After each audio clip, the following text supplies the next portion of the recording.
আল্লাহ রাব্বুল আলামিন প্রথম আয়াতে বলেছেন আউযু বিল্লাহি মিনাশ শাইতানির রাজীম ক্বাদ আফলাহাল মুমিনুন ক্বাদ আফলাহাল মুমিনুন ঈমানদারগণ সফল হয়ে গেছে। যারা ঈমান এনেছে তারা সফল হয়ে গেছে। আল্লাহ পাক স্টেটমেন্ট দিচ্ছেন ঈমানদারগণ সফল হয়ে গেছে। দুইটা শব্দ এখানে, সাফল্য আর ঈমানদার। আগে বুঝতে হবে আমাদেরকে সাফল্য কাকে বলে এবং বুঝতে হবে ঈমানদার কাকে বলে। সাফল্যের সংজ্ঞা কি? আমরা সাধারণত মনে করি যে দুনিয়াতে যার অনেক বড় জমি জমা আছে, বাড়ি গাড়ি আছে, টাকা পয়সা আছে, ব্যাংক ব্যালেন্স আছে, সোসাইটিতে ক্ষমতা আছে, স্ট্যাটাস আছে, এরাই হচ্ছে সফল, তাই না? আমরা সাধারণত এটা মনে করি এবং আমাদের জেনারেশনকে তো শেখানো হয়েছে সাফল্যের সংজ্ঞা হচ্ছে কিভাবে এই দুনিয়াতে আপনি ভালো থাকবেন। একটা চাকরি, একটা ব্যবসা, একটা সুন্দরী নারী স্ত্রী, একটা বাড়ি, একটা মার্সিডিজ, জমি জমা, পলিটিক্যাল পাওয়ার, এগুলো হচ্ছে সাফল্যের মানদণ্ড আমাদের কাছে।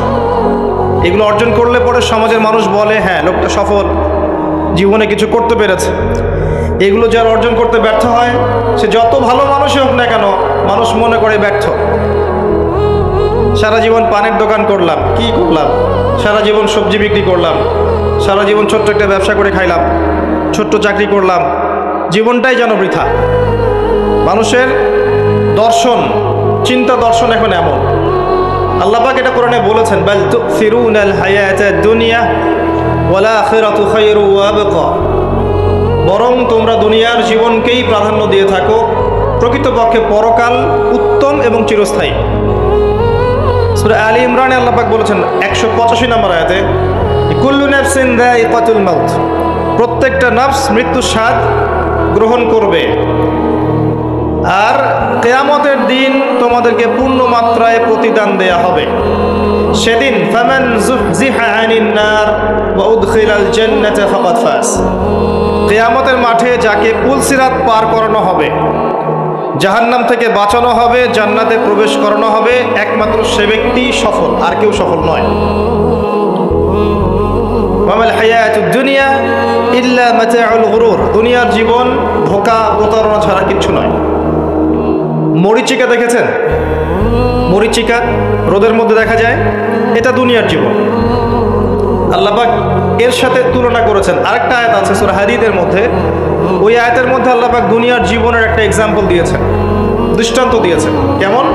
আল্লাহ বলছেন ই'লামু, তোমরা জেনে রাখো, তোমরা সবাই জেনে রাখো আন্নামাল হায়াতুদ দুনিয়া লাইবুন ওয়া লাহু ওয়া জিনাতুন ওয়া তাফাখুরুম বাইনাকুম ওয়া তাকাসুর, তোমরা জেনে রাখো দুনিয়ার জীবনটা হচ্ছে খেলাধুলা। ছোট বাচ্চা যারা থাকে এরা খেলাধুলা ছাড়া কিছু বোঝে? ওদের কাছে দুনিয়াটা এমনই, খেলার মতো, খেলাধুলা করবো এটাই দুনিয়ার জীবন ওদের কাছে মনে হয়।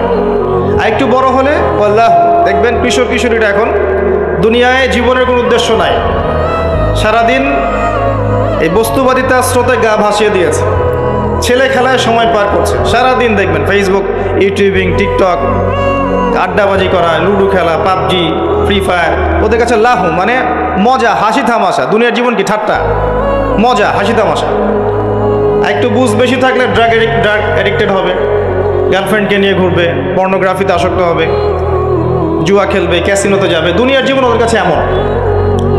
আরেকটু বড় হলে ওয়াজিনাতুম ওয়া তাফাখুরুম বাইনাকুম ওয়া তাকাসুর, আরেকটু বড় যখন হবে, ম্যাচুরিটি আসবে, তখন প্রতিযোগিতা, প্রাচুর্যের প্রতিযোগিতা, কে কত বেশি সম্পদ আর্ন করতে পারে, কার কত বেশি জমি আছে, কার কত সুন্দর স্ত্রী আছে, কার কত বড় চাকরি, কার কত বড় সম্পত্তি, কার কত বড় ক্ষমতা, জনবল কার কত বেশি।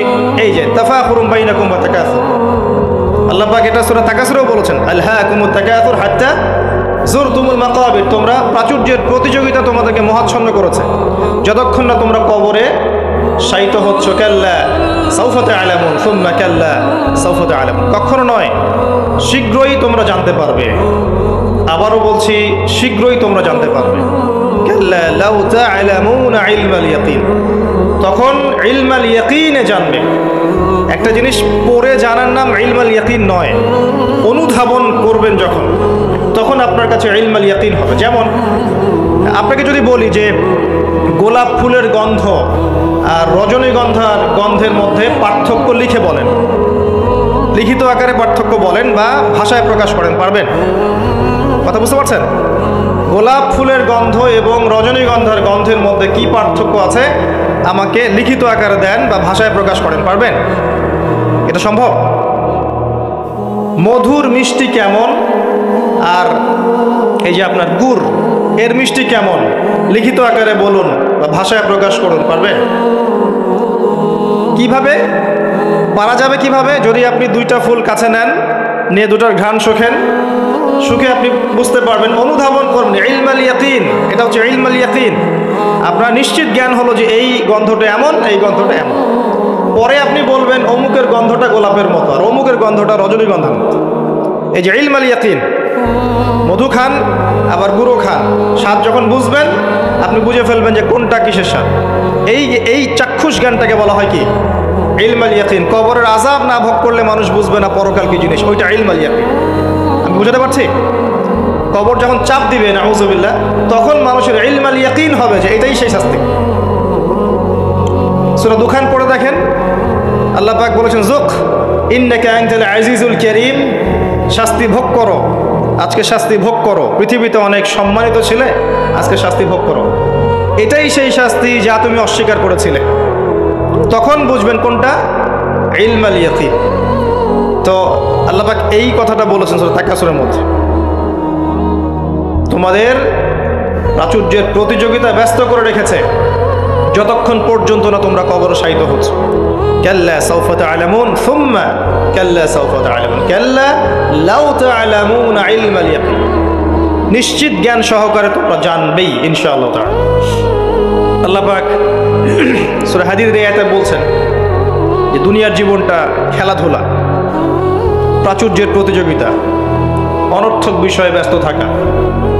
اعلموا انما الحياه الدنيا لعب ولهو وزينه وتفاخر بينكم وتكاثر في الاموال والاولاد।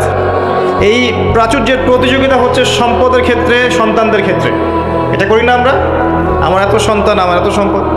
আল্লাহ এটাই বলছেন কামাসালি গায়যিন, এর এক্সাম্পলটা হচ্ছে এমন কামাসালি গায়যিন আ'জাবাল কুফফার নাবাত। দুনিয়ার জীবনের উদাহরণ হচ্ছে এমন একটা বৃষ্টির মতো, ভালো করে বোঝেন, একটা বৃষ্টির মতো যে বৃষ্টিটা একটা মৃত জমিনে পড়লো, জমিনটা মৃত ছিল, এরপর জমিনটা সজীব হলো, হওয়ার পরে সেখানে ফসল ফললো, ফসলটা এক পর্যায়ে সবুজ হলো। কি হলো? সবুজ, শস্য শ্যামল হয়ে গেল। এরপরে এই ফসলটা হলুদ বর্ণ ধারণ করল, হলুদ বর্ণ ধারণ করে না শেষে, এরপর চাষি এটাকে কেটে ফেললো। এই যে বৃষ্টি পড়লো, মৃত জমিন জীবিত হলো, এই যেখানে বীজ দেয়া হলো, ফসল ফললো, ফসলটা সবুজ হলো, তখন চাকচিক্যময় চারপাশ, শস্য শ্যামল, সুজলা সুফলা, না? খুব ভালো লাগছে। এরপরে আবার দেখবেন ওইটা পিত বর্ণ ধারণ করবে, হলুদ হয়ে যাবে, চাষি ওটাকে কেটে ফেলবে।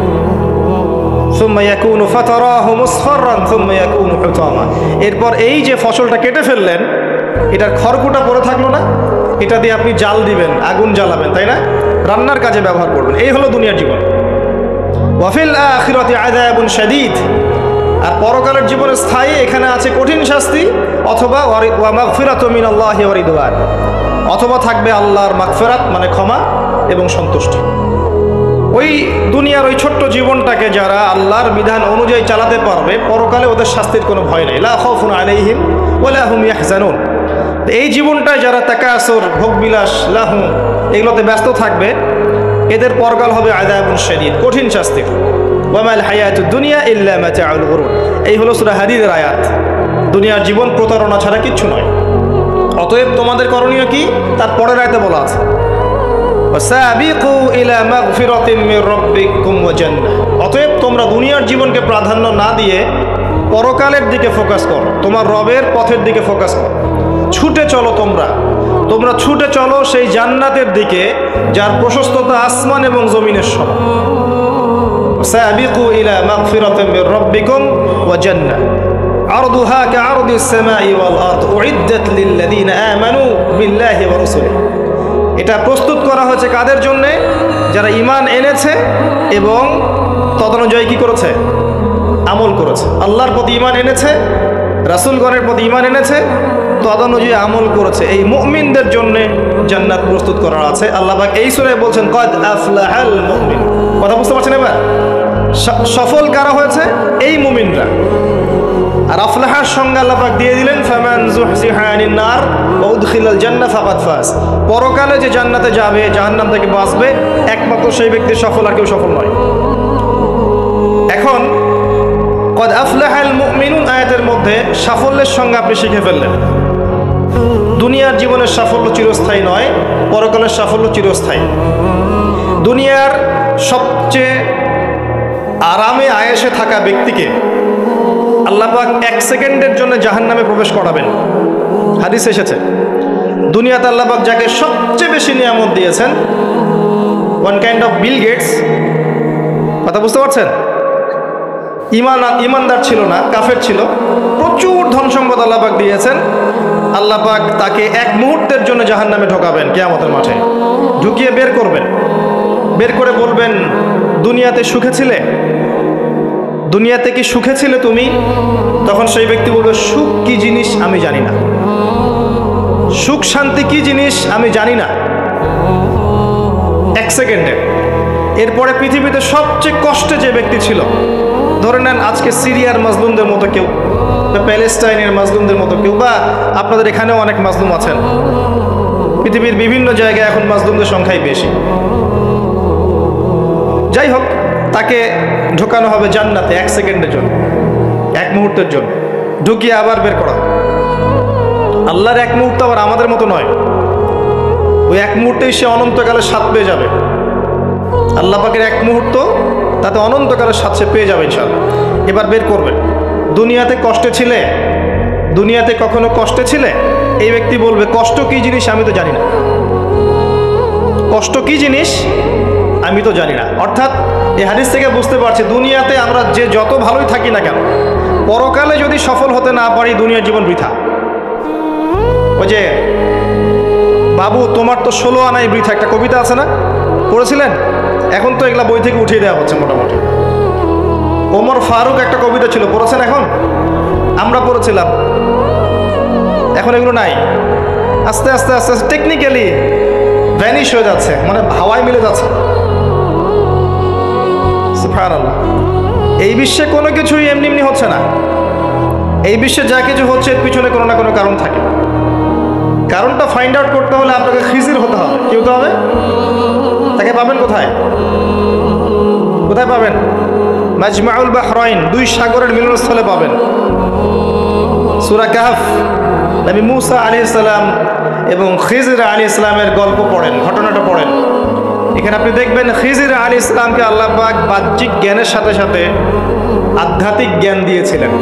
এবং বাহ্যিক এবং আধ্যাত্মিক জ্ঞান একত্রিত হবে, মাজমাউল বাহরাইন, 2 সাগর মিলে যাবে, তখন আপনি নূর লাভ করবেন, বাসিরা লাভ করবেন, অন্তর্দৃষ্টি লাভ করবেন। তখন আপনি চারপাশের বিষয়গুলো গভীরভাবে বুঝতে পারবেন ইনশাআল্লাহ। শুধু বাহ্যিক চোখ দিয়ে দেখলে প্রশ্ন করবেন নৌকা কেন ফুটা করলেন, বাচ্চাকে কেন হত্যা করলেন, আর এই দেয়াল কেন নির্মাণ করলেন? কারণ মুসা আলাইহিস সালাম বাইরের চোখ দিয়ে দেখছিলেন, আর খিদর আলাইহিস সালাম ভিতরের চোখ দিয়ে দেখছিলেন। ভিতরের চোখ তখনই খুলবে যখন এখানে আল্লাহর নূর আসবে। আর নূর পাবেন সূরা নূরের মধ্যে, বলে দিলাম। নূর কোথায় পাবেন? সূরা নূরের মধ্যে। আরও কিছু কাজ আছে নূর পাওয়ার, তার মধ্যে অন্যতম একটা হচ্ছে মনের মধ্য থেকে যাবতীয় হিংসা, গীবত, বিদ্বেষ, তোহমত, এই যে সমালোচনার অপসংস্কৃতি আর অহংকার, রিয়া দূর করে ফেলতে হবে। আর এগুলো চাইলেই দূর করা সম্ভব নয়, এগুলো চাইলেই দূর করা সম্ভব নয়। যাদের মনের মধ্যে এগুলো নাই তাদের সাথে ঘোরাফেরা করতে হয়। হ্যাঁ, যাদের মনের মধ্যে এগুলো নাই তাদের সাথে ঘোরাফেরা করলে, তাদের সাথে ওঠা বসা করলে, তাদের বইপত্র পড়লে, তাদের লেকচারগুলো শুনলে তখন আপনার মধ্যে একটা তাসির হবে। শুধু দূর থেকে কথা শুনে বই পড়ে কিন্তু সব অর্জন হয় না। যদি তাই হতো তাহলে একটা কিতাব ধরিয়ে দিয়েই আল্লাহ পাক ক্ষান্ত হয়ে যেতেন। কিতাব নাজিল করেছে, পড়ে নাও বাসায় গিয়ে। নবী সাল্লাল্লাহু আলাইহি সাল্লাম যে সূরাগুলো নাজিল হয়েছে বলতেন বাসায় গিয়ে পড়ে নাও, বাস হয়ে যাবে। ব্যাপারটা কেমন ছিল? তিনি নিজে আমল করেছেন, সাহাবীদেরকে আমল করে দেখিয়েছেন, সাহাবায়ে কেরাম তার সংস্পর্শে থেকে ইসলাম শিখেছে। এখন ডিফিকাল্ট সিচুয়েশন, আপনি যাবেন কোথায়, কার সংস্পর্শে যাবেন? অনেক ক্ষেত্রে এমনও দেখা যাবে যারা ইসলামের ধারকার বাহক, তাদের ভিতরে ইসলাম নাই। বাহ্যিকভাবে মনে হবে ইসলামের ধারক বাহক, ভিতরে নিজেরই ইসলাম নাই। তো খুব ডিফিকাল্ট। এই জন্য আল্লাহর কাছে দোয়া করতে হবে, আল্লাহ আমাদেরকে উপযুক্ত আলেম, উপযুক্ত ওলামায়ে কেরাম, উপযুক্ত উস্তাদ, উপযুক্ত মাশায়েখ এগুলো দান করেন। তারপরে আল্লাহ পাক ইনশাআল্লাহ দান করবেন ইনশাআল্লাহ। যাই হোক, পয়েন্ট একটা শিখলাম, দুনিয়ার জীবন চূড়ান্ত না। দুনিয়ার জীবনের সবচেয়ে সুখী ব্যক্তিও জাহান্নামে গেলে বলবে সুখ কি জিনিস আমি জানি নাই। আর দুনিয়ার সবচেয়ে কষ্টে থাকা ব্যক্তি জান্নাতে গেলে বলবে দুঃখ কি জিনিস আমি জানি না। মানুষ দোয়া করলে কয়েকটা জিনিস হয়। মানুষ দোয়া করলে রিজিক যদি হালাল হয়, আকীদায় যদি শিরিক না থাকে, আমলে যদি বেদাত না থাকে, দোয়া করলে দোয়া কবুল হয়ে যাবে ইনশাআল্লাহ। দোয়া করলে দোয়া ডাইরেক্ট কবুল হয়, অথবা আল্লাহ পাক এই দোয়ার বিনিময়ে তার ভবিষ্যতের কিছু বিপদ আপদ সরিয়ে দেন। মনে করেন আপনি দোয়া করেছেন, অনেক দোয়া করেছেন, ইনস্ট্যান্ট আপনি রেজাল্ট পান নাই, আপনি জানেনই না এই দোয়ার বদৌলতে আপনার আগামীর বিপদ আল্লাহ কাটিয়ে দিয়েছে। এটা আল্লাহ জানেন, আপনি জানেন। অথবা কি হতে পারে, অথবা কিয়ামতের মাঠে এই বিনিময় দেওয়ার জন্য আল্লাহ পাক প্রতিদান রেখে দিবেন নিজের কাছে।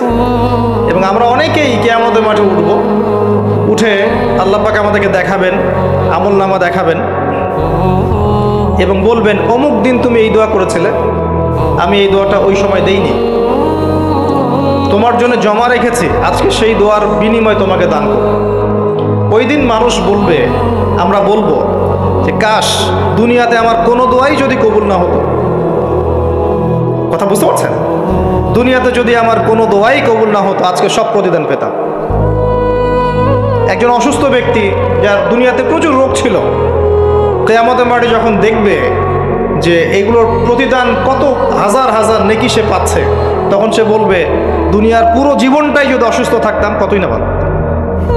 আমি বুঝাতে যাচ্ছি, এরকম অনেক হাদিস আছে, বলতে গেলে রাত শেষ হয়ে যাবে, যে দুনিয়ার জীবনটার মূল্য আল্লাহর কাছে খুব বেশি নয়, একটা মাছির পাখার সমানও নয়। যদি হতো তাহলে কোনো কাফের মুশরিককে আল্লাহ পাক এক ঢোক পানি খেতে দিতেন না। আর আজকে আমাদের চিন্তা চেতনা সমস্ত বিষয় দুনিয়া কেন্দ্রিক। আমাদের পড়াশোনার উদ্দেশ্য দুনিয়া, ব্যবসার উদ্দেশ্য দুনিয়া, চাকরির উদ্দেশ্য দুনিয়া, আমাদের সামাজিক কাজগুলোর উদ্দেশ্য দুনিয়া, সব কিছুই দুনিয়া কেন্দ্রিক। আর আমরা সবাই মনে করছি দুনিয়াই দুনিয়া, এরপরে আর কিছু নাই। মনে রাখবেন, যে ব্যক্তি দুনিয়ার জন্যে দুনিয়া করে, শুধু দুনিয়ার জন্যই দুনিয়া করে, সে দুনিয়া পরকাল দুটোই হারাবে। আর যে ব্যক্তি পরকালের জন্য দুনিয়া করবে, সে ইহকাল পরকাল দুটোই পাবে। কথা বুঝতে পারছেন? যে ব্যক্তি দুনিয়ার জন্যই দুনিয়া করবে, সে দুনিয়া আখিরাত দুটোই হারাবে। দুনিয়ার জন্য যদি আমি দিনের কাজও করি তাও হারাবো। কথা বুঝতে পারেন নাই? দুনিয়ার স্বার্থে যদি আমি দিনের কাজ করি, ইসলামকে নিয়ে দুনিয়ার স্বার্থ অর্জন করতে চাই, তাহলে দুনিয়া আখিরাত দুটোই হারাবো। আর যদি পরকালে আল্লাহ সন্তুষ্টি পাওয়ার জন্য আমি দুনিয়া করি, আল্লাহ পাক পরকাল দুনিয়া দুটোই দিবেন ইনশাআল্লাহ। আল্লাহ পাক আমাদেরকে বোঝার তৌফিক দান করুন, আমিন। আশা করি আমরা সাফল্যের সংজ্ঞাটা বুঝতে পেরেছি। কারা সফল হবে? মুমিনরা। এবার আসেন, মুমিন কারা? সহজ কথায় বলছি, যারা 6টা বিষয় বিশ্বাস করে। কয়টা? 6টা পিলারে যারা বিশ্বাস করে। 1 নাম্বার, মুহাম্মদ সাল্লাল্লাহু আলাইহি ওয়াসাল্লামকে জিজ্ঞেস করা হয়েছিল না, ইয়া মুহাম্মদ সাল্লাল্লাহু আলাইহি ওয়াসাল্লাম আখবিরনি আনিল ঈমান, আমাকে ঈমান সম্পর্কে বলুন। মনে আছে হাদিসটা? হাদিসে জিবরিল, মিশকাতের 2 নম্বর হাদিস মেবি, জি। আর মুসলিম শরীফের 9 নম্বর হাদিস। জিবরাইল আলাইহিস সালাম মানুষের বেশ ধরে নবী সাল্লাল্লাহু আলাইহি ওয়াসাল্লামের কাছে এসেছিলেন, তার হাঁটুর সাথে হাঁটু লাগিয়ে বসেছেন, বসে 4টা প্রশ্ন করেছিলেন। ইসলাম কাকে বলে, ঈমান কাকে বলে, ইহসান কাকে বলে, এবং কিয়ামত কবে হবে। নবীজি বলেছিলেন কিয়ামত কবে হবে এই বিষয়ে প্রশ্নকারী উত্তরদাতার জ্ঞান সমান। তখন তিনি আবার প্রশ্ন করেছিলেন, তাহলে আলামত কিছু বলে দিন। এর উপর বিস্তারিত আমার খুতবা আছে, শুনে নেবেন, ইউটিউবে আছে। তো এর মধ্যে একটা প্রশ্ন ছিল ঈমান কাকে বলে। নবী সাল্লাল্লাহু আলাইহি ওয়াসাল্লাম উত্তর দিয়েছিলেন, আল ঈমান, ঈমান হচ্ছে আন তুমিনা বিল্লাহ, তুমি বিশ্বাস করবে এক আল্লাহর প্রতি, মুখস্থ করে ফেলবেন, এক আল্লাহর প্রতি ঈমান, ওয়া মালাইকাতিহি, তার ফেরেশতা মণ্ডলীর প্রতি 2 নম্বর। 3 নম্বর ওয়া কুতুবিহি, তার আসমানি কিতাব সমূহের প্রতি, সমস্ত আসমানি কিতাব সমূহের প্রতি। 4 নম্বর ওয়া রুসুলিহি, তার সমস্ত রাসূলগণের প্রতি বিশ্বাস করবে। 5 নম্বর ওয়াল ইয়াউমিল আখির, পরকালের জীবনে বিশ্বাস করবে। 6 নম্বর ওয়াল কদরি খাইরি ওয়া শাররি, তাকদীরের ভালো এবং মন্দের প্রতি বিশ্বাস করবে। এই 6টা পিলারের প্রতি বিশ্বাস করার নাম কি? ঈমান। বলেন তো আমার সাথে। 1 নম্বর আল্লাহর প্রতি, 2 নম্বর ফেরেশতা মণ্ডলীর প্রতি, 3 নম্বর আসমানি কিতাব সমূহের প্রতি, 4 নম্বর নবী রাসূলগণের প্রতি, 5 নম্বর পরকালের জীবনের প্রতি, 6 নম্বর কি? ভাগ্যের ভালো মন্দের প্রতি। এখন মজার ব্যাপার হচ্ছে এই 6টার কোনোটাই চোখে দেখা যায় না। কথা বুঝতে পারছেন? এই 6টার কোনোটাই আপনি চোখে দেখতে পারবেন না। আল্লাহ দেখেছেন, মালায়েকা ফেরেশতা দেখেছেন, আসমানি কিতাব সমূহ, আগের আসমানি কিতাবগুলো দেখেছেন। আমি তো বারবার একটা কথা বলি লেকচারে, যে অনেক মুসলিম তো কোরআনও দেখেনি। এমন মুসলিম নাই? আছে, অবশ্যই আছে, দিন দিন ওদের সংখ্যা বাড়ছে। হ্যাঁ, কেমব্রিজ, অক্সফোর্ড, হার্ভার্ড থেকে পড়ে আসছে, কোরআন দেখেনি। হ্যাঁ, আপনি তোলা তোলা করে বড় করেছেন, ইউনিভার্সিটিতে পড়ে আপনার ছেলে কোরআন দেখেনি কখনো। দেখেছে যে তার বাবার মৃত্যুবার্ষিকীতে হুজুর এসে একটা বই পড়ে, তার নাম কোরআন, তার কাছে এরকমই মনে হয়। এরকম জেনারেশন আছে না? এদেরকে খিজির আলাইহিস সালাম পেলে হত্যা করতেন। ওই যে ছোট্টবেলায় একটা বাচ্চাকে হত্যা করলেন, মনে আছে? একটা ছোট্ট বাচ্চাকে খিজির আলাইহিস সালাম হত্যা করেছিলেন। নবী সাল্লাল্লাহু আলাইহি ওয়াসাল্লাম বলেছিলেন, কে জন্য হত্যা করলেন? একটা অপরাধ করলেন আপনি।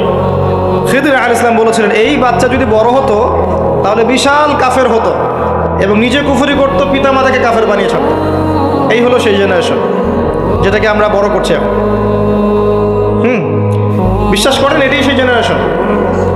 আর সূরা কাহফ কিন্তু শেষ জামানার সূরা। এই সূরা আপনাকে দাজ্জাল থেকে বাঁচাবে। দাজ্জাল আগমনের সময় বিশ্বের কি অবস্থা হবে এটা ওই সূরার মধ্যেই দেয়া আছে। এটাকে আপনাকে বুঝতে হবে গভীরভাবে। যাই হোক, আসেন, আসমানি কিতাবসমূহ আমরা কিন্তু দেখিনি, কোরআন আমরা দেখেছি। নবী রাসূলগণ কোন নবীকে দেখেছেন? এমনকি আমরা কি আমাদের নবীকেও দেখেছি? দেখিনি। ওয়াল ইয়াউমিল আখির, পরকালকে দেখেছেন? পরকালের কিছুই দেখিনি আমরা। দেখেছি? আমরা শুনেছি কবরে আযাব হয়, দেখেছেন কখনো? কবর চাপা দিবে, দেখেছেন? কবরের প্রশ্নোত্তর হবে, দেখেছেন? কবরে যে আমরা দাফন করে দিয়ে আসি, কখনো কি দেখা যায় এগুলো? আমরা কি রূহ বা আত্মাকে দেখেছি? দেখেছি? এরকম পরকালের প্রতিটা স্তর, কিয়ামতের মাঠ, মিজান, পুলসিরাত, জান্নাত, জাহান্নাম, আমলনামা দেখেছি? দেখি নাই। আমাদের কাঁধের ফেরেশতা দেখেছি? কিছু দেখি নাই। এই যে 6টা পিলার ঈমানের, সব কিন্তু গায়েব, অদৃশ্য বিশ্বাস। এটাই সেই আয়াতের ব্যাখ্যা। আল্লাহ পাক বলেছেন, আলিফ লাম মিম যালিকাল কিতাব লা রাইবা ফিহি হুদাল লিল মুত্তাকিন, এই বইটা মুত্তাকিদের জন্য হেদায়েত, যে বইয়ে কোনো সন্দেহ নাই, যে কিতাবে কোনো সন্দেহ নাই। এই মুত্তাকি কারা? আল্লাযীনা ইউমিনুনা বিল গায়বি, যারা কিনা প্রথমত এই গায়েবের প্রতি ঈমান আনে। এই হলো গায়েবের 6টা পিলার। এখন সবচেয়ে মজার কথা হচ্ছে যে এখনকার শিক্ষা এবং জ্ঞান দর্শন হচ্ছে এমন যে পরীক্ষা নিরীক্ষা, বিজ্ঞান, যুক্তি আর দর্শন দিয়ে কোনো কিছুকে যদি প্রমাণ না করতে পারেন তাহলে তার অস্তিত্ব নেই। এটা আমাদেরকে শেখানো হয়, পশ্চিমারা এটা শিখিয়েছে। পশ্চিমারা এটা শিখিয়েছে যে পরীক্ষা নিরীক্ষা, পর্যবেক্ষণ, যুক্তি, দর্শন, বিজ্ঞান, এগুলো দিয়ে যদি আপনি প্রমাণ করতে না পারেন কোনো কিছুকে, তাহলে এগুলোর কোনো অস্তিত্ব নেই। এজন্যই তারা ঈমানের 6 পিলারের কোনোটাতেই বিশ্বাস করে না। কথা কি বুঝতে পারছেন? আল্লাহকে তো আপনি ল্যাবে প্রমাণ করতে পারবেন না, পারবেন? আর আল্লাহ যদি সামনে থাকতেন তাহলে কি ফেরাউনও তাকে সিজদা করতো না? করতো না? তাহলে কি দুনিয়ার জীবনটা কোনো পরীক্ষা হতো? হতো না। যাই হোক, এই যে মালায়েকা, আপনি কি ল্যাবে প্রমাণ করতে পারবেন? পারবেন? পারবেন না। রূহ বা আত্মাকে প্রমাণ করতে পারবেন? স্বপ্নের ব্যাখ্যা দিতে পারবেন? ঘুম, মানুষ যে ঘুমায়, ঘুমের মধ্যে হাসে এবং কাঁদে, আছে না? ঘুমের মধ্যে ভয় পায়, ব্যাখ্যা করতে পারবেন? পারবেন না। এই যে পরকালের জীবনের, কবরের আযাব, জান্নাত, জাহান্নাম, মিজান, পুলসিরাত, একটাকেও কি ব্যাখ্যা করা যাবে? ল্যাবরেটরিতে প্রমাণ করা যাবে? ওদের দর্শন হচ্ছে, এটাকে বলে এপিস্টিমোলজি বা জ্ঞান তত্ত্ব। ওদের জ্ঞান তত্ত্ব হচ্ছে যে যেহেতু এগুলোকে আমরা প্রমাণ করতে পারছি না, অতএব এগুলোর কোনো অস্তিত্ব নাই, চাক্ষুষ যা দেখবো তাই সত্য। এটা ওই যে মূসা আলাইহিস সালামকে বলেছিল তার কওম, লান নুমিনা লাকা হাত্তা নারাল্লাহা জাহরা, আমরা বিশ্বাস করব না তোমার কথা হে মূসা যতক্ষণ আল্লাহকে হাজির করছো আমাদের সামনে, দেখবো তারপর বিশ্বাস করব। এই জ্ঞান তত্ত্ব দিয়েই সারা বিশ্বের শিক্ষা দর্শন চলছে। এই কারণেই বলি আমি, শিক্ষার মধ্যে শিরক আছে। কি আছে? শিক্ষা দর্শনের মধ্যে শিরক আছে। এই চিন্তা চেতনা লালন করে কেউ জ্ঞান অর্জন করে, তার এই পুরো জ্ঞান অর্জনটাই বৃথা। এই জ্ঞানের দিয়ে সে দুনিয়া পাবে, পরকাল পাবে না। তো ইমানের 6 পিলার প্রত্যেকটাই কি? গায়েবে বিশ্বাস। এগুলো বিশ্বাস করতে হবে, এটাই দুনিয়ার জীবনের পরীক্ষা। মনে রাখবেন, এগুলোর প্রতিটার পিছনেই বিজ্ঞান আছে, যুক্তি দর্শন আছে, কিন্তু আমাদেরকে সেই ক্যাপাবিলিটি অফ থিঙ্কিং দেয়া হয় নাই। আমাদেরকে ওই মাথার মধ্যে ওই চিন্তা শক্তি দেয়া হয়নি যে আপনি মালায়েকা ব্যাখ্যা করতে পারবেন। যে মৌতের আলামত শুরু হবে, মানুষের চোখ লোহার মতো তীক্ষ্ণ হয়ে যাবে। আছে না সূরা কফের মধ্যে, ফাকাশাফনা আনকা গিতাআক ফাবাসারুকা ইয়াওমা হাদিদ, এই যে তোমার চোখ আজকে লোহার মতো তীক্ষ্ণ হয়ে গেছে, পরকালকে দেখতে পারবে সে। মৃত্যুর সময় দেখবেন মানুষ চোখ খুলে তাকিয়ে থাকে, তাকিয়ে থাকে না, চোখ বন্ধ করে দেয়া হয়। তার রূহটা যে মালায়েকা নিয়ে চলে গেছেন সে দেখতে থাকে, রূহটাকে ফলো করতে থাকে। মানুষের সায়েন্স বলে এখন মানুষের বডি যখন মারা যায় তারপরও চোখ জীবিত থাকে। চোখের মধ্যে চোখ সবচেয়ে শেষে নষ্ট হয়। চোখের এই যে ইন্দ্রিয়ের ক্ষমতাটা, এটা মানে ডেড বডি মারা যাওয়ার সাথে সাথেই শেষ হয়ে যায় না, চোখের এই ক্ষমতাটা বাকি থাকে। দেখবেন চোখ তাকিয়ে আছে। যদি ভালো মানুষ হয়, একটা জান্নাত থেকে সিঁড়ি নামিয়ে দেওয়া হয় এবং সিঁড়িতে করে তার আত্মা চলে যাবে ইল্লিনে ইনশাআল্লাহ। আর খারাপ হলে কোথায় যাবে? সিজ্জিন। এটা বারজাখের জীবন, এখানে আযাব দেয়া হচ্ছে। মিরাজের রাতে নবী সাল্লাল্লাহু আলাইহি ওয়াসাল্লাম দেখে আসছেন না, সুদখোরের শাস্তি রক্তের নদীতে ফেলে মাথা ফাটিয়ে দেওয়া হচ্ছে। জেনাকারের শাস্তি, সামনে ভালো গোশত আছে, এদিকে খারাপ গোশত আছে, পচা গোশত খাচ্ছে। গীবত করে শাস্তি দেখেছেন, এতিমের মাল আত্মসাৎকারী এরকম করে আগুনের দলা খাচ্ছে, বায়ুপথ দিয়ে আগুন বের হয়ে যাচ্ছে। অনেক শাস্তি দেখে এসেছেন। এক শ্রেণীর বক্তার শাস্তিও দেখেছেন, নাউযুবিল্লাহ, আল্লাহ পাক হেফাজত করুন আমাদেরকে। আগুনের কেচি দিয়ে জিহ্বা কেটে দেওয়া হচ্ছে, আগুনের কেচি দিয়ে জিহ্বা কেটে দেওয়া হচ্ছে। সেটা হচ্ছে বলতো, কাজের বেলা কিছু ছিল না, এবং শরীয়তের মূল বিষয়কে বিকৃত করে ফেলতো এই শাস্তি। যাই হোক, তো এই 6 পিলারে কি করতে হবে? এই 6 পিলার 3টা কাজ করতে হবে। একটা হচ্ছে এই 6টা পিলারে আপনাকে প্রথমে আমাকে মনে বিশ্বাস করতে হবে, এটা 1 নাম্বার। তাসদীক বিল জিনান, ইকরার বিল লিসান। এরপর আপনাকে মৌখিক স্বীকৃতি প্রদান করতে হবে। এরপর আমালু বিল আরকান, কাজে বাস্তবায়ন করতে হবে। আর ঈমান কিন্তু ইয়াজিদু ফিত তাআহ, আল্লাহর আনুগত্যে ঈমান বৃদ্ধি পায়। ওয়ায়ানকুসু ফিল মাসিয়া, এবং আল্লাহর অবাধ্যতা করলে ঈমান কিন্তু কমে যায়। ঈমান বাড়ে, ঈমান কমে। ঈমানের 6টা পিলারকে আবার 3টা কাজ করতে হবে: মনে বিশ্বাস, মুখে স্বীকৃতি, কাজে বাস্তবায়ন। কাজে বাস্তবায়ন করতে গেলে আপনি অনেক সময় ভুল করে ফেলতে পারেন, গুনাহ করে ফেলতে পারেন। গুনাহ করে ফেললেই, কবিরা গুনাহ করলেও কেউ কাফের হয়ে যাবে না। সে বড়জোর ফাসেক জালেম হতে পারে, তার তওবার দরজা কি থাকবে? খোলা থাকবে। তওবা করে সে ফিরে আসতে পারে। মৌতের আগ পর্যন্ত ওর তওবার দরজা খোলা আছে। আল্লাহ পাক চাইলে তাকে তওবা নসিব করতে পারেন। এই জন্য কেউ কবিরা গুনাহ করলেই তাকে কাফের মনে করার কোনো সুযোগ নেই। যারা ইসলামের নামে জঙ্গিবাদ ছড়িয়েছে তারা এই আকীদায় বিশ্বাস করে যে কেউ যদি কবিরা গুনাহ করে তাহলে কাফের হয়ে যাবে। কথা বুঝতে পারছেন? এটা খারেজি আকীদা বলে। কি আকীদা? খারেজি আকীদা। এরা বিশ্বাস করে কেউ কবিরা গুনাহ করলেই কাফের হয়ে যায়, অতএব ওকে মারা হালাল, ওর রক্ত হালাল, ওর সম্পদ হালাল। এই কারণে দেখবেন মুসলিম কান্ট্রিগুলোর মধ্যে এই যে মুসলিম থেকে হত্যা করা হচ্ছে, হত্যা মুসলিম থেকে করা হচ্ছে, নাম দেওয়া হচ্ছে জিহাদ। এটা আমেরিকার এবং ইসরায়েলের এজেন্ডা ছিল, এর বেশি কিছু নয়। খুব সতর্ক, যুব সমাজ খুব সতর্ক থাকবেন। মানে কিছু মানুষের গরম গরম লেকচারে পথভ্রষ্ট হয়ে যায় না। এত সহজেই একজন মুসলিম কাফের হয়ে যায় না। কবিরা গুনাহ করলেই কোনো মুসলিম ব্যক্তি কাফের হয়ে যায় না। সে বড়জোর ফাসেক জালেম হতে পারবে, তার তওবার দরজা বন্ধ হয়ে যায় না, বরং খোলা থাকবে। মৌত পর্যন্ত সময় আছে তার তওবা করে ফিরে আসে। খুব সাবধান। এই জায়গায় সেই সমস্যা যেটা আপনারা ধরতে পারবেন না। এটা এই সমস্যাগুলো পলিটিশিয়ান ধরতে পারবে না, কিন্তু এটা হচ্ছে জ্ঞানতাত্ত্বিক সমস্যা, ধর্মতাত্ত্বিক সমস্যা। এখানে এই ব্যাখ্যা দিয়ে যুবকদের মাথা ওয়াশ করা হয়েছে। খুব সাবধান। এখানে আল্লাহ পাক বলছেন কদ আফলাহাল মুমিনুন, এইভাবে যারা ঈমান নিয়ে আসবে তারা সফল। তাহলে ঈমানের বিষয়টা আমরা বুঝলাম যে আমরা শৈথিল্যবাদীও হব না, চরমপন্থীও হব না। আমরা ঈমানের 6 পিলারে বিশ্বাস করব, মৌখিক স্বীকৃতি দিব, মনে বিশ্বাস করব, কাজে বাস্তবায়ন করব। কাজ করতে গিয়ে যদি ভুল ত্রুটি হয়ে যায়, কবিরা গুনাহ হয়ে যায়, তওবা করে ফিরে আসার সুযোগ আছে। কবিরা গুনাহ করলেই কেউ কাফের হয়ে যায় না, বরং সে বড়জোর ফাসেক জালেম হতে পারে। তার তওবার রাস্তা খোলা আছে, তাকে হত্যা করা আমার জন্য বৈধ নয়। সিম্পল। এইভাবে যারা ঈমান আনবে তাদেরকে বলা হচ্ছে আফলাহাল মুমিনুন, তারা সফল হয়ে গেছে। এবং তাদের আরও কিছু কোয়ালিটি আল্লাহ পাক বলেছেন, আমি একটা একটা করে বলে শেষ করছি। আল্লাহ পাক বলেছেন আল্লাযীনা হুম ফি সলাতিহিম খাশিউন।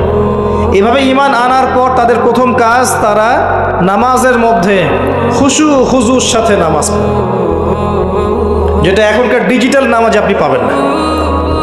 খুশু খুজুর সাথে নামাজের কয়েকটা শর্ত: ওয়াক্ত ঠিক থাকতে হবে, নামাজের পদ্ধতি ঠিক থাকতে হবে, নামাজের ধীর স্থিরতা বজায় থাকতে হবে। নামাজে আপনি কি পড়ছেন, কি বলছেন, এটা বোঝার চেষ্টা করতে হবে। এই জন্য আমি কিছু টিপস আপনাদেরকে এর আগেও দিয়েছি, আবার বলছি। এটা আমি ব্যক্তিগতভাবে উপলব্ধি করেছি যে নামাজের মধ্যে যদি আপনি প্রতিদিন প্রতি ওয়াক্তে একই সূরা পড়তে থাকেন, মনোযোগ কমে যাবে। আপনি এক ওয়াক্ত নামাজে এক সূরা পড়েন, ভেরিয়েশন রাখেন, আপনি নামাজে মনোযোগ পাবেন বেশি।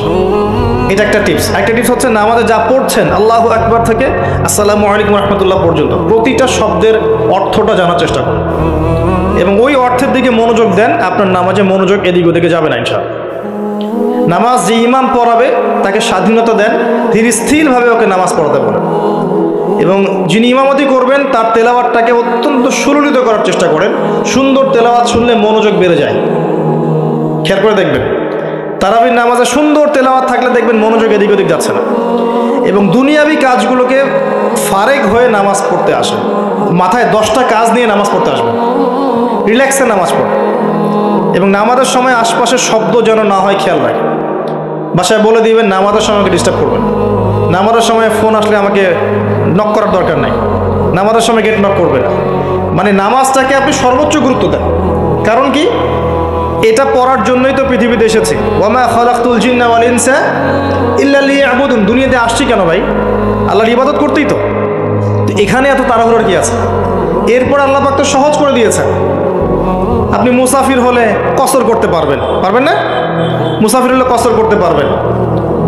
আল্লাহ পাক নামাজের যে আহকাম আরকানগুলো দিয়েছেন, এগুলোর মধ্যে নামাজের ফরজ, ওয়াজিব, সুন্নত, মুস্তাহাব যেগুলো আছে, ঠিকঠাক করে নামাজ পড়লে নামাজটা খুশু খুজুর সাথে হবে ইনশাআল্লাহ। আল্লাহ পাক আমাদেরকে সবাইকে খুশু খুজুর সাথে 5 ওয়াক্ত নামাজি বানিয়ে দিন, আল্লাহুম্মা আমিন।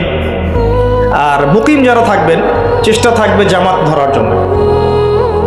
এটা ব্যক্তিগত উপলব্ধি আমার। জামাতে সালাত পড়লে যেরকম মনোযোগ আসে, মনটা তৃপ্তি হয়, বাসায় নামাজ পড়লে সেটা হয় না। এটা হয় না। নামাজ জামাতে যখন যাব, ওযু করলাম, ইবাদত, পায়ে হেঁটে যাচ্ছি, গুনাহ মাফ হচ্ছে, সবার সাথে দেখা সাক্ষাৎ হয়, প্রথম কাতারে দাঁড়ানোর সুযোগ হয়, আপনার ইমামতি করলে মনোযোগ আরও বেশি থাকে, নামাজের পরে বসে জিকির আজগার করার সুযোগ হয়, নামাজের পরে আবার 2-1 হাদিস পড়ার সুযোগ হয়। পুরো কাজটা মিলে কিন্তু দেখবেন মনটা মানে কি বলবো, প্রশান্তিময় হয়ে ওঠে। বাসায় একা একা ঠিকঠাক নামাজ পড়লে এটা হয়ে ওঠে না। তবে কিছু নামাজ বাসায় পড়তে নবীজি বলেছেন, এতে করে বাসায় রহমত বরকত নাজিল হবে। অনেকে প্রশ্ন করে, স্বামী স্ত্রী কি একসাথে নামাজ পড়তে পারবে? স্বামী স্ত্রী একসাথে সিনেমা দেখতে পারবে, নামাজ পড়তে পারবেন নাকি? এগুলো প্রশ্ন করে। স্বামী স্ত্রী কি একসাথে নামাজ পড়তে পারবে? নামাজ পড়েন না বলেই তো এই সমস্যা। স্বামী স্ত্রী একসাথে মাঝে মাঝে নামাজ পড়বেন, মাঝে মাঝে নফল নামাজ পড়বেন একসাথে। এতে করে দেখবেন মহব্বত বাড়ছে, পরিবারের শান্তি বাড়ছে। স্বামী স্ত্রী একসাথে সারা দুনিয়া ঘুরে বেড়ায়, বেপরোয়া হয়ে ফেসবুকে ছবি দেয়, এগুলো করতে পারবে, নামাজ পড়তে পারবে? জিজ্ঞাসা করছে, একজন প্রশ্ন করছে। আল্লাহ পাক বোঝার তৌফিক দান করুন, বোধশক্তি দান করুন। ঈমান আনার পর প্রথম কাজ কি ভাই? সালাত। এরপর আল্লাহ পাক বলছেন ওয়াল্লাযীনা হুম আনিল লাগবি মুরিদুন, যারা অনর্থক কথা এবং কাজ থেকে দূরে থাকে। অনর্থক অহেতুক ফাহেসা কথা এবং কাজ থেকে দূরে থাকে, এরা হচ্ছে মুমিন, সফল হচ্ছে। খেয়াল করে দেখবেন আমাদের জীবনের বেশিরভাগ কথা এখন অনর্থক হচ্ছে, অহেতুক। অহেতুক গীবত, অহেতুক তহমত, অহেতুক সমালোচনা। 3-4 জন একসাথে বসলেই গীবত। যে ব্যক্তি কিছু বোঝেই না সে পলিটিক্স নিয়ে কথা বলা শুরু করলো, ইকোনমিক্স নিয়ে কথা বলা শুরু করলো, দেশ নিয়ে, রাষ্ট্র নিয়ে। কত বুদ্ধি তার, মাশাআল্লাহ, অথচ সে এসবের ধারই ধারে, জ্ঞানের কোনো ধারই ধারে না। এই জ্ঞান তার মধ্যে নাই। এমন কেউ নাই যে সব বিষয় নিয়ে কথা বলার চেষ্টা করে না। সবাইকে সব বিষয়ে কথা বলতে হবে না তো, যে বিষয়ে দক্ষ সে সেই বিষয়ে কথা বলবে। তো আমরা কিন্তু কথা খুব বেশি বলি, অহেতুক কথাবার্তা, অহেতুক কাজ। দেখবেন অহেতুক কাজে আমাদের যুব সমাজ সময় নষ্ট করছে। ঘুম থেকে ওটা থেকে শুরু করে দেখেন, অহেতুক আড্ডা মারবে, অহেতুক বাইক নিয়ে ঘুরছে মেয়ের পিছনে, অহেতুক বান্ধবীর পিছনে ঘোরা, দেখবেন অহেতুক আড্ডা মারা, কফি শপে বসে থাকা, অনলাইনে সারাদিন অনলাইনে স্ক্রল করতে থাকা, অহেতুক দেখবেন বসে বসে গেমস খেলছে, যে গেমসের কোনো মূল্যই নাই, সময় নষ্ট করছে নিছক মনোরঞ্জনের জন্য। এরকম প্রচুর কাজ। মেয়েদেরকেও দেখেন সেম কাজ করছে, সারাদিন দেখবেন ওই সাজুগুজু নিয়ে পড়ে আছে, অহেতুক সিরিয়াল দেখছে বসে বসে, ঘন্টার পর ঘন্টা চলে যাচ্ছে, রিমোট নেওয়াই যায় না হাত থেকে। সারাদিনের সব কাজ আগে শেষ করে সন্ধ্যার সময় বসতেই হবে, সন্ধ্যা থেকে রাত 10টা সিরিয়াল দেখে শেষ করবে। তারপর বাঘের মুখ থেকে খাবার কিনে নিয়ে আসতে পারবেন, কিন্তু আপনার স্ত্রীর হাত থেকে রিমোট নিতে পারবেন না। মানে সবই হয়তো, খেয়াল করে দেখবেন প্রচুর কাজ আমরা করি, নিছক অহেতুক কথার কাজ। আল্লাহ পাক বলেছেন মুমিনদের সবচেয়ে বড় বৈশিষ্ট্য হচ্ছে তারা অহেতুক কথা এবং কাজ এড়িয়ে চলবে। কথা বললে দিনের কথা বলবে, আল্লাহর কথা বলবে, রাসূলের কথা বলবে। যে কথায় কোনো উপকার আছে এমন কথা বলবে, যে কথায় নিজের বা নিজের পরিবারের, নিজের দেশের, নিজের জাতির, নিজের উম্মার উপকার হয়, দিনের খেদমত হয়, এমন কোনো কথা বলবে বা কাজ করবে। আর যদি কোনো জায়গায় বসে দেখেন অহেতুক কথা কাজ হয়ে গেছে, সেক্ষেত্রে ওঠার আগে অবশ্যই এই দোয়াটা পড়বেন, সুবহানাকা আল্লাহুম্মা বিহামদিকা আশহাদু আল্লা ইলাহা ইল্লা আনতা আস্তাগফিরুকা ওয়া আতুবু ইলাইক। আশা করা যায় ওই বৈঠকে আপনি যে অহেতুক কথাগুলো বলেছেন এটা মাফ হয়ে যাবে ইনশাআল্লাহ। তো আল্লাহ পাক আমাদের সবাইকে অনর্থক কথা এবং কাজ থেকে বেঁচে থাকার তৌফিক এনায়েত করুন, আমিন। এরপর আল্লাহ পাক বলেছেন ওয়াল্লাযীনা হুম লিযাকাতি ফাঈলুন, যারা যাকাত আদায় করে। এখানে যাকাতের দুইটা অর্থ, একটা হচ্ছে মালের যাকাত প্রদান করা, নিসাব পরিমাণ সম্পত্তি থাকলে 2.5% যাকাত দিবেন। যাকাত দেন তো? শুধু যাকাতটা যদি আমরা কালেক্ট করতে পারতাম আমাদের সমাজে দারিদ্রতা বলে কিছু থাকতো না। শুধু যাকাতটা যদি আমরা সংগ্রহ করতে পারতাম সবাই, আর আমরা যদি দিতাম। আমরা অনেকে নামাজ পড়ি, যাকাত দেই না। রমজান মাসে তারাবির নামাজে এসে অনেক বড় বড় বাহাদুরি দেখাই, যাকাতটা আদায় করি না। বহু মানুষ আছে আমরা যাকাত দেই না। এমন অনেক মানুষ আছে আমাদের সমাজে যাদের এক একজনের যাকাতের টাকা দিয়ে শত শত মানুষের কর্মসংস্থান করা সম্ভব, জানেন? এমনও অনেক মানুষ আছে আমাদের দেশে। আমরা বলি না যে আমরা মধ্যম উন্নয়ন অগ্রগতির দেশ, তাই বলছি না এখন, কিন্তু উন্নয়নশীল দেশ হলে আমাদের মধ্যে এমন অনেক মানুষ আছে যাদের সম্পদ মাশাআল্লাহ ওই আকাশের চূড়ায় পৌঁছে গেছে। যাকাত নেন, দেখবেন অনেক কিছু করা সম্ভব। স্বেচ্ছায় যাকাত দেওয়ার মানসিকতা তৈরি করে, এটা ফরজ জিনিস, নফল নয়। এটা একটা অর্থ। নিসাব পরিমাণ সম্পদ থাকলে যাকাত দিয়ে দিন। যদি যাকাত না দেন, সূরা তাওবা পড়ে দেখেন আপনার জন্য কি শাস্তি অপেক্ষা করছে। সম্পদ গলিয়ে কপালে, গালে, পিঠে সব জায়গায় আল্লাহ পাক লেপটে দিবেন, দিয়ে বলবেন হাযা মা কানাসতুম লিআনফুসিকুম, এটাই সেই সম্পদ যা তুমি তোমার জন্য জমিয়ে রেখেছিলে। ফাযুকুল আযাব বিমা কুনতুম তাকনিসুন, আজকে স্বাদ ভোগ করো, আযাব চাখো, যে সম্পদ তুমি সঞ্চয় করেছিলে এর স্বাদ তুমি চেখে দেখো। আল্লাহ পাক আমাদেরকে যাকাত প্রদান করার তৌফিক দান করুন, আমিন। যাকাত এবং ইসলামিক ইকোনমিক্স নিয়ে আমি ইনশাআল্লাহ ডিটেইলস কোন একটা লেকচার আলোচনা করব ইনশাআল্লাহ।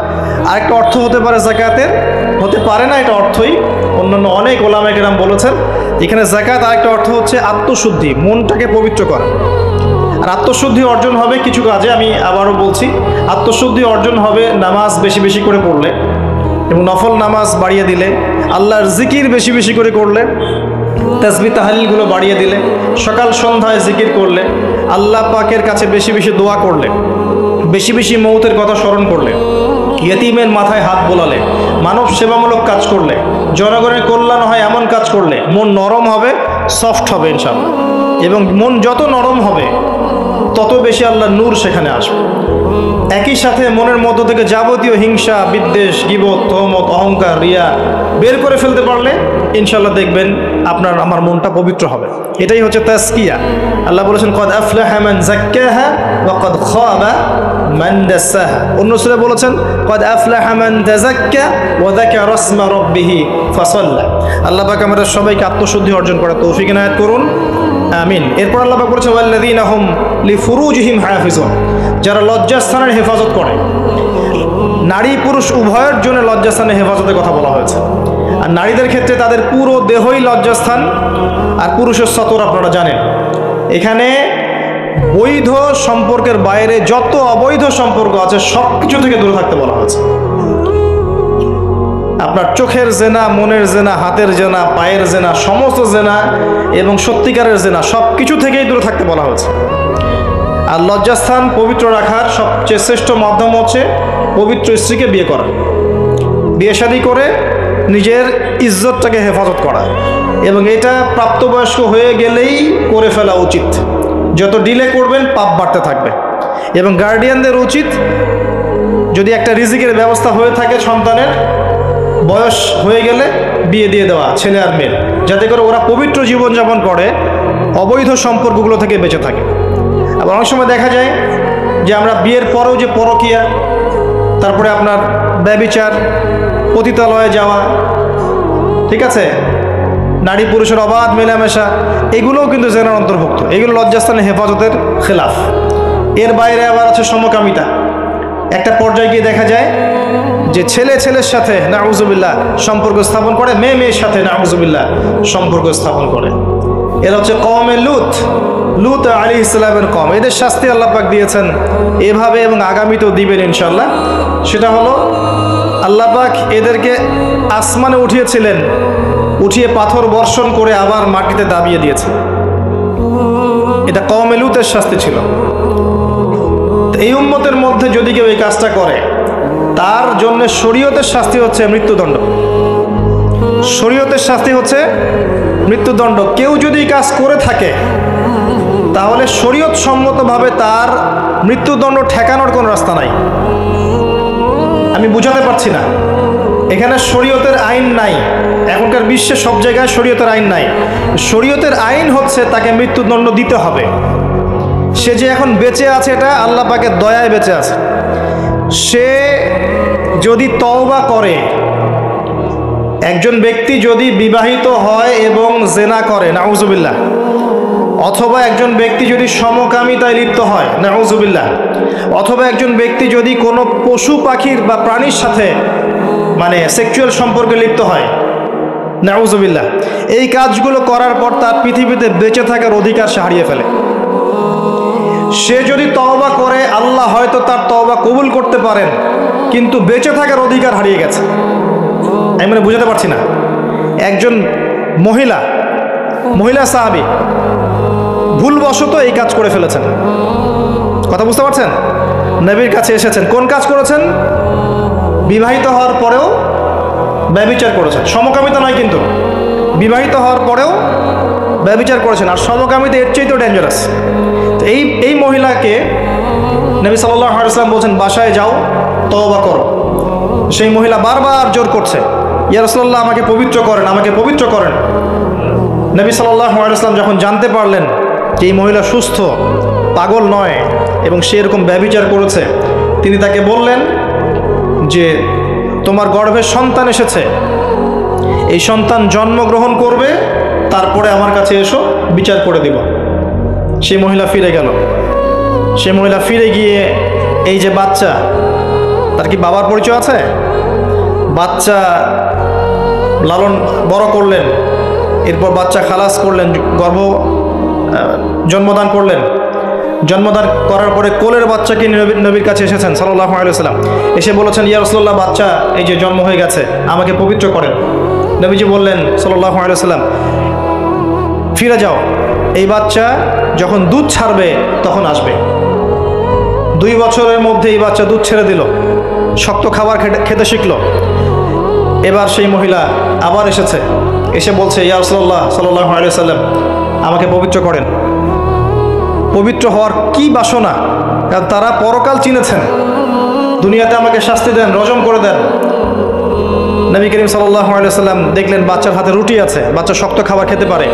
একজন মুসলমানকে বললেন যে তুমি এই বাচ্চার দায়িত্ব নাও। এবার অন্য সাহাবীদেরকে নবীজি বললেন, এই মহিলাকে নিয়ে যাও, দূরে নিয়ে যাও, নিয়ে গিয়ে তাকে এই যে কোমর পর্যন্ত মাটিতে পুঁতে ফেলো এবং চারপাশ থেকে তোমরা সবাই রজম করে হত্যা করো। খালিদ বিন ওয়ালিদ রাদিয়াল্লাহু আনহু, বিখ্যাত বীর সাহাবী, তিনিও পাথর একটা ছুঁড়েছিলেন। তার পাথর ছোড়ার পরে মহিলার গায়ে লেগে রক্ত বের হয়ে, ফিনকি দিয়ে রক্ত বের হয়ে তার কাপড় এসে পড়েছে। আর খালিদ বিন ওয়ালিদ রাদিয়াল্লাহু আনহু বলছেন, একটা বাজে কথা বলেছিলেন, মুখ দিয়ে একটা বাজে মন্তব্য করে ফেলেছিলেন যে ছি ছি ছি ছি, তোমার রক্ত আমার গায়ে লাগলো। কথা বুঝতে পারছেন না? ছি, তোমার রক্ত আমার গায়ে লাগলো। এই কথা শুনে নবী সাল্লাল্লাহু আলাইহি ওয়াসাল্লাম বলেছেন, হে খালিদ, গুনাহ করার পর এই মহিলা যত তওবা করেছে, এই সমস্ত তওবাগুলোকে যদি একত্রিত করে আল্লাহ পাক মদিনাবাসীর মধ্যে বন্টন করে দেন, তারপরেও এই মহিলার সমান হবে না। এই মহিলা এখন জান্নাতে আছে।